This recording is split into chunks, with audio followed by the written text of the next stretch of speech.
T20 உலகக்கோப்பை தொடருக்கு இந்திய அணி அறிவிக்கப்பட்டிருக்கக்கூடிய நிலையில் IPL தொடரில் சிறப்பாக விளையாடி வரும் தமிழ்நாட்டு வீரர்கள் அணியில் இடம் பிடிக்காததை முன்னாள் வீரர்கள் மற்றும் கிரிக்கெட் ரசிகர்கள் கடுமையாக விமர்சித்து வருகின்றனர். T20 உலகக்கோப்பை தொடர் வரும் ஜூன் மாதம் மேற்கிந்திய தீவுகள் மற்றும் அமெரிக்காவில் நடைபெறும் நிலையில் இதற்கான இந்திய அணியை BCCI அறிவித்துள்ளது. ரோஹித் சர்மா தலைமையிலான இந்திய அணியில் ஹர்திக் பாண்டியாவுக்கு துணை கேப்டன் பதவி வழங்கப்பட்டுள்ளது. விராட் கோலி, சூரியகுமார் யாதவ், சிவம் துபே, ரிஷப் பண்ட், சஞ்சு சாம்சன், ஜெய்ஸ்வால், பும்ரா உள்ளிட்ட 19 பேர் கொண்ட இந்திய அணி அறிவிக்கப்பட்டுள்ளது. விக்கெட் கீப்பர் பேட்ஸ்மேன் KL ராகுல் அதிரடியாக அணியிலிருந்து நீக்கப்பட்டுள்ளார். IPL தொடரில் சிறப்பாக விளையாடி வரும் சென்னை அணி கேப்டன் ருத்துராஜ் கெய்வாட்டுக்கும் வாய்ப்பு வழங்கப்படவில்லை.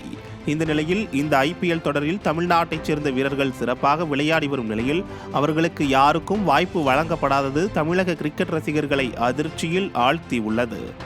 இம்பாக்ட் பிளேயர் விதிமுறையால் இந்த IPL தொடர் பேட்ஸ்மேன்களுக்கு சாதகமாக மாறியுள்ள நிலையில் ஹைதராபாத் அணிக்கு விளையாடி வரும் சேலத்தை சேர்ந்த நடராஜன் சிறப்பாக பந்து வீசி வருகிறார். 7 போட்டிகளில் விளையாடி 13 விக்கெட்டுகளை வீழ்த்தி டெத் ஓவரை சிறப்பாக வீசி வருகிறார் நடராஜன். இந்த T20 உலகக்கோப்பை தொடரில் நிச்சயம் இடம் பிடிப்பார் என எதிர்பார்க்கப்பட்ட நிலையில் அவருக்கும் வாய்ப்பு மறுக்கப்பட்டுள்ளது. அதேபோல் குஜராத் அணிக்காக விளையாடி வரும் சாய் சுதர்சன் அதிரடியாக ரன் குவித்து வரும் நிலையில் அவரும் உலகக்கோப்பை அணியிலிருந்து புறக்கணிக்கப்பட்டுள்ளார். IPL தொடரை வைத்து T20 உலகக்கோப்பை அணியை தேர்வு செய்தால் கூட ஹர்தீப் சிங், ஆவேஸ் கான், கலீல் அகமது உள்ளிட்ட வீரர்கள் ரன்களை வாரி வழங்கி வருகிறார்கள். இப்படி இருக்க எதன் அடிப்படையில் இந்திய அணியை தேர்வு செய்தீர்கள் என BCCI ரசிகர்கள் சமூக வலைதளங்களில் கேள்வி எழுப்பி வருகின்றனர்.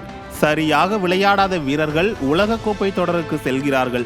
ஆனால் தமிழ்நாட்டு வீரர்கள் சிறப்பாக விளையாடி தங்களை நிரூபித்தால் மட்டுமே அணியில் இடம் கொடுப்போம் என்ற பாரபட்சம் ஏன் என முன்னாள் கிரிக்கெட் வீரர் சுப்பிரமணியம் பத்ரிநாத் ஆதங்கத்தை கொட்டி தீர்த்துள்ளார்.